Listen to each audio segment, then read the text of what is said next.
Hallelujah. Thank you, Jesus. Okay, so apologies. I said there's no tea, but some of you thought, well, we can do coffee.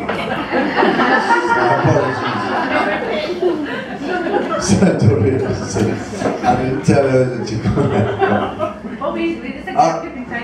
No, it's fine. Okay. No, we just want to make more work washing cups and everything like that. So please wash your cup. No problem. Okay. Thank you, Jesus. Hallelujah. Thank you. Okay. I'm going to hand over to Johan now. But before Johan starts, he wants to just share a little revelation on the ship. So you're recording now, man. Okay. Go for it. Hallelujah. Many years ago, I had a fascination with these old battleships, and you get different types of ships, and I can't remember the names anymore. It was many years ago, and most of those ships, except for the one here, right here in the middle, and the one to the far right, these smaller ships were built to be able to turn fast, to travel fast. They had a low hull. They were basically floating on the water, extremely powerful in battle because of the speed at which they could turn. You didn't need a large crew for the ship. It had one row of cannons, and usually your cannon on the bow and on the back was a big powerful cannon. The other ones were just smaller cannons to cause severe damage. But then you had a ship. Oh yes, the larger the ship, the deeper it goes into the water. They designed a ship that could travel fast. It was a bit low in the water, but it could travel fast, and it had 3 decks of cannons. Extremely powerful, large crew, but it was fast, and you usually had 3 or 4 of these battle stations in a war.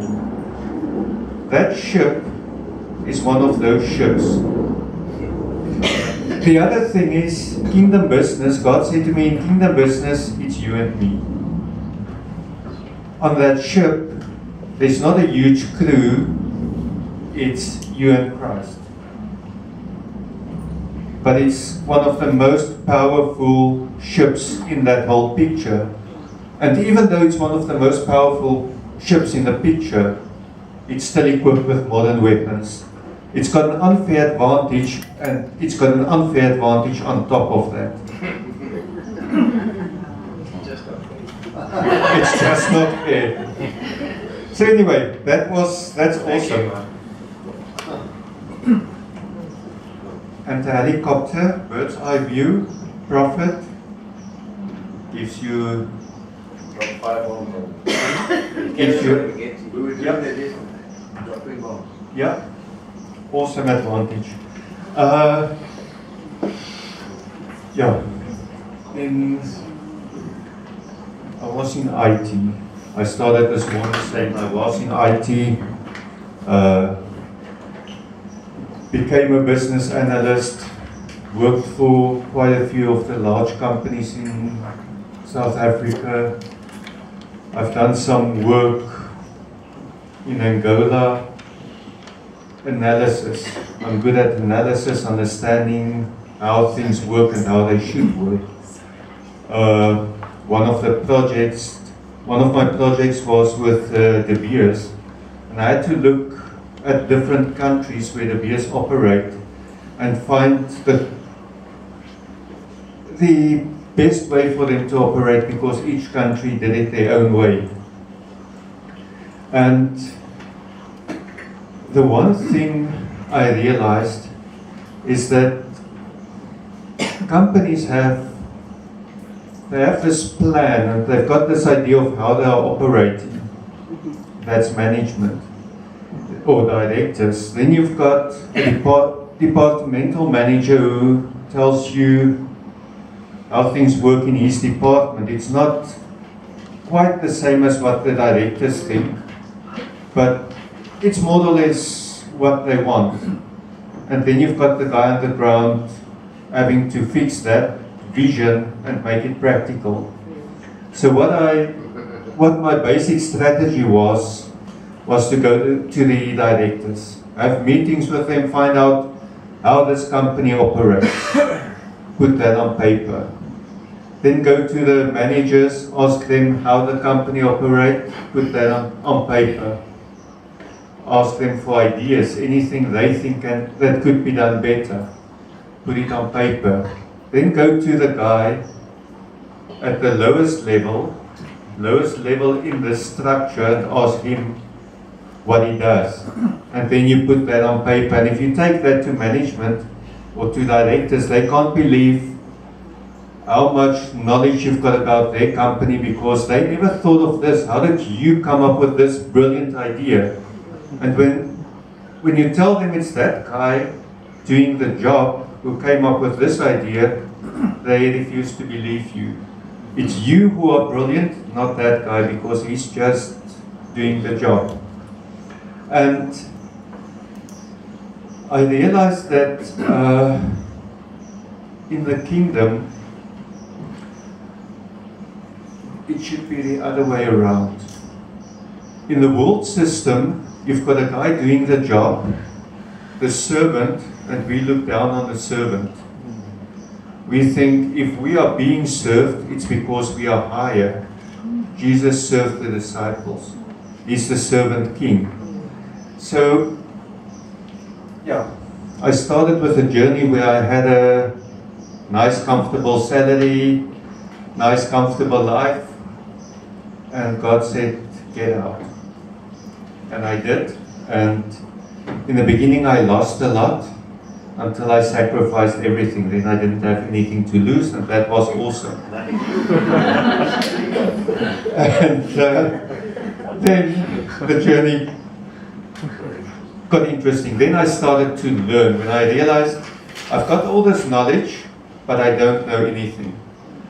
God said to me, business shouldn't be a company where you come up with an idea and people come and work for you and they enrich you and off you go. He said, business is a family. He said, you've got a father and a son. That's the original business model. The father teaches the son because he wants the son to achieve more than he himself could ever achieve. In business, we tend to suppress that person because we don't want him to take over my company. It shouldn't be like that. It should be like family. You are working for me. You are my son. You are my daughter. I want you to surpass me. Because once that happens, then I've done my job. And then I'm not going to keep you in my company. I'm going to assist you to start your own. Because then we can learn from each other. And if Peter didn't,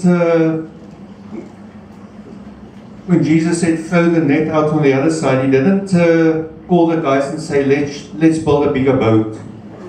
He called the other guys and said, bring your boats, there's way too much fish for us, our nets can't handle this. If you go to close by to Tiger Valley, you go to Tiger Valley, there's an extremely nice coffee shop on the bottom level, can't remember close to what shop it is, but Truworth's, Markham, something like that, Oppie Coffee. I love to drink a cup of coffee there, but if I take people to Tiger Valley, we go to the food court because there's a lot of options. There's something for everybody's taste. Business, if you've got one business that does this thing, and you've got no other business doing the same thing, you are going to have trouble attracting people. Just something God taught me, but what I actually want to talk about is the business systems He showed me. He said there are, and as we go He teaches me more. He said in the world there's not a lot of different business models. Some of them overlap. You get the system of mammon. Everything is about money. If another guy makes profit, you try to steal that market. You're jealous of that market. I want that market. Why did he get the sale? Why didn't I get the sale? So you try to find a way of getting that money. You focus all your energy on money. You get the Babylonian system where everything is about pride and image. The one with the brightest, largest, fanciest car, house, suit, that's the guy. He's the guy who's in control. Everybody wants to follow him because he obviously knows how to do business. He made it. He's there. Let's follow him. It's all about self, my own glory. Then you get the Egyptian system. That's the system most people know. It's there's two things. It's a pyramid scheme, and it's a slavery system. The guy right at the top, that director in the company, who's earning the big salary, the guy, everybody thinks that's who you've got to be. You've got to work to that position. He's still just a slave. The slave in the palace has got the fancy clothes and the fancy chariot and all the glory. The slave working in the pit can barely survive, and his kids can't get out of that because he's kept there. They are needed there, and they are still slaves. In kingdom business, God said, all these systems have value, but they are the wrong way around. If you search for glory, you are going to lose it. All glory goes to God. He said, if you hunt money, you are worshipping mammon. Don't hunt money, search for God, and the money will be added onto you. If you take a pyramid scheme and you turn it around, then you've got the manager carrying the level above. That level carries the level above that, and you are carrying each other. He said the biggest example of a manager was when he loaded the world upon his shoulders. He said, on that day, I carried all of you. And that's our purpose. We've got to carry the people who work in our business. I come from IT, and I've got some building background as well. If you build a garage, there's next to your house or onto your house, there's a thick wall in between that's got to go all the way to the top of your roof. It's called a firewall. If there's a fire, it protects the rest of your house against that fire. If you are in IT and you've got a system, your company has got a firewall keeping stuff out. He said that in this whole system, our company is not a company, it's a ministry. In the business is a ministry. First of all, you minister to your children. Everybody in your company, you've got to minister to. Second of all, you've got a firewall protecting your clients, your employees, your colleagues against people from outside.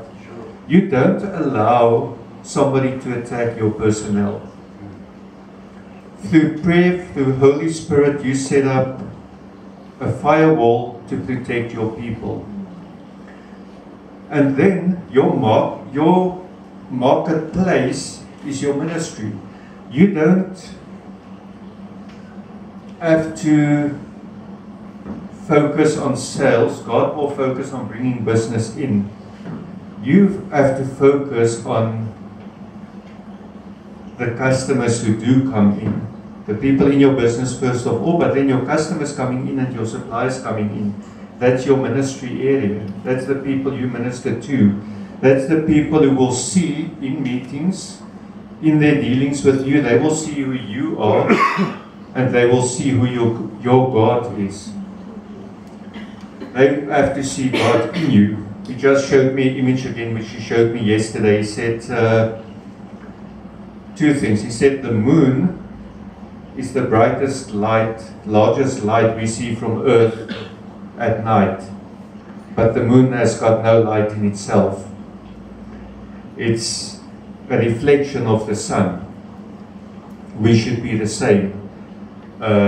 We should reflect God's glory and God's love, and we've got to reflect who God is. He then said, if you are attacked, imagine if you've got this, if you are this tower that's got mirrors on it, and God's light shine on it, and this, the more you praise and worship and live in His joy, the faster these mirrors spin, and the enemy attack you, and God just shine on your tower, and these rays go out and hit the enemy.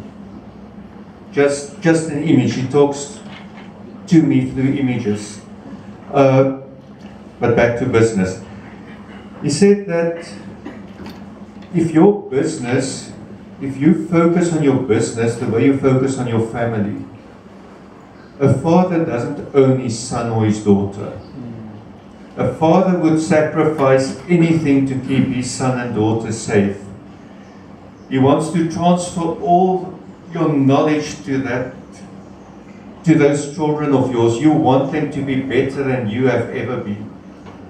Not to impress anybody, not to impress them, not to enforce them. You just want them to be the best that they could be. He said that image comes from Him because He wants us to be the best that we could be. Christ said when He was hanging on that cross, He didn't do it to impress anybody or to get His kingdom. He did that to bring God's kingdom to us. He didn't. He said people complain because other people take their place. He took our place. If somebody takes your place, if somebody takes your sale, say thank you, because know that there's something better in store for you. Christ took your place in a place where you don't really want to be. Off topic again, I do that quite often. Your employees, sons and daughters, teach them, help them to become the best they could be, and when you get the opportunity, assist them in branching off. Create competition for yourself. And when He said that to me, I said, but Lord, if I create competition, I'm going to lose business. If I lose business, I don't have much. I can't afford to lose anything more. I don't own anything anymore because I gave it all to Him. He said, if you do that, your sons will take care of you in your old age. And He said to me, there's nothing wrong with starting a business and keeping a share in it. What better pension fund than to grow a business with somebody, keeping a share in it? If you can start a new business every 3 years and you keep a 10% share, by the time you retire, you've got 50 or 60% in a business in which you don't have to work. So there's many models that God is releasing. It's not just one simple model. The model that He gave me, initially in the business I started, He said, assist people in starting businesses. And I've tried many things. All of them had potential, all of them failed. He said the one model that does work, and that's what we are busy with now, is start the business, work in the business, work with the people, employ the people, and teach them and allow them to buy you out. You get your money back for the effort you put in, you've received the salary, you keep a share, and you start a new thing. That's the model for me, it's not the model for everybody. The purpose of business in the world is to make money. The purpose of business in kingdom is to expand the kingdom. I loved it when you talked about an hour and a half lunch. It's not about the lunch.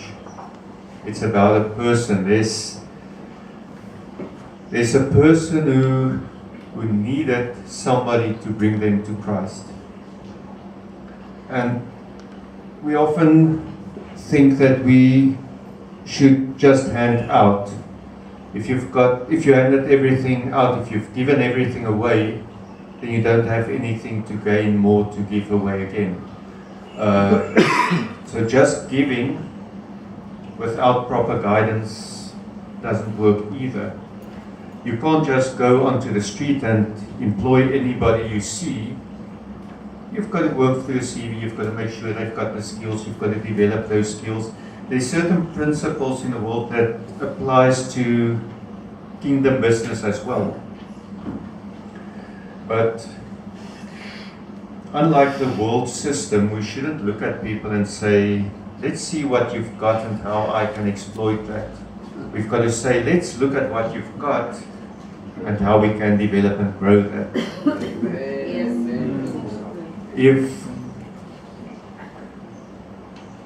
There's so many models, and one of my favorites is and I'm jumping around again. One of my favorites is that saying of give a man a fish and you feed him for a day, teach him to fish and you feed him for life.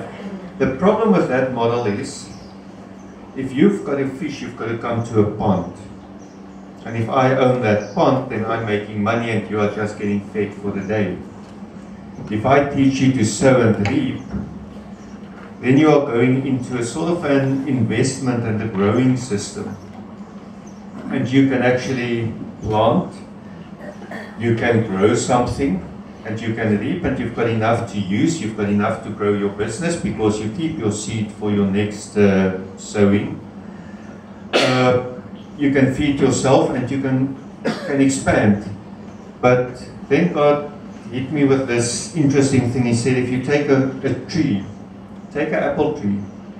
If you plant that tree for the first 5 years, no fruit at all. You've got to water, you've got to grow, you've got to fertilize, but you get nothing. After 5 years, you get your first apples, not something you can sell because it's about this big. Maybe if you prune it correctly, you can do better. But you get these apples and you can taste the first fruits of that tree. But the next generation and the generation after that and the one after that can still feed off that tree without any effort, just a bit of pruning because of what you've started. That's generational blessings. And seeds. And seeds. They've got seeds too. They've got seeds to plant more. We often talk about generational curses. We so love to focus on demons and curses and all the negative stuff. But God said, I've given you generational blessings. What you are starting now is not just for you, it's for generations to come. And those generations are not just your own children, it's your employees in your company. Your company is a family, it's not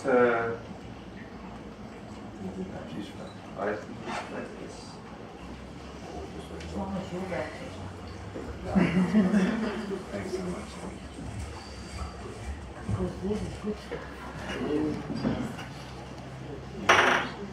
Exact thing. Exact story. Exact story. I got all blocked on that. It's got all blocked. So there we go. Yeah, we are up and running again. So, these are all a lot of, I would almost say, random thoughts. And then, how do we bring this together in a business? I was a business analyst. I worked for big companies. I've analyzed things. I know how to start a business. And I did, and it failed. Because I knew everything and I actually knew nothing. God knows everything. And he used this as a training school. He taught me so much about business. He said to me, we've got a manual. It's an awesome business manual. If you read the Bible, you will get so many business tips which we often overlook because we only want to look at the spiritual. And yes, we need that, definitely. But we also need practical examples. If we look at, and it's actually quite funny, when Isaac wanted a wife, was suddenly, I'm not sure. It was Isaac who went to work for Jacob. I knew it was something was wrong. Jacob and Esau. Jacob fled. First of all, Jacob got the double blessing of the older son because his brother just wanted that pot of soup. Short-term vision, long-term loss. We've got to have a long-term vision to have a long-term profit. Otherwise, we've got a short-term profit, long-term loss. Then he went to work for his uncle, and he was quite. His uncle was a businessman, a worldly businessman. He said, I don't have any spotted lambs. All the spotted lambs is yours. And God said to Jacob, okay, just cut a piece of wood, throw it in the water. I can't remember the sequence of the lambs, but they were light, dark, spotted or gevlek. Yeah, almost a stained lamb. And every time his uncle changed the conditions, God told him to cut another stick and he would throw it in the water and he would prosper again. He worked for 7 years for his wife and he didn't get what he wanted, so he worked another 7 years. So most of the time things are not happening instantaneously. We've got to work ahead. We've got to work longer than we expected, but God provides, and quite often not in the way we expect it. But getting back to where I actually have to be, what God said to me is your business and your employees is like having a new baby. When my son was born, the first thing I did was when I had the opportunity to hold him in my hands, and I realized everything that this child is going to be, I've got to teach him. The world is going to bombard him, the world is going to attack, they're going to come with false doctrines, but everything that he's going to be, I've got to teach him. I've got to build his character, I've got to build his path. And I said, God, I can't do this. I've got the manual, I've got my Bible, but I can't do this. You've got to do this. Use me. And the same when you start a business. We come up with all these brilliant plans and business structure and characteristics of this business, and this business is going to work according to these principles. And then life happens.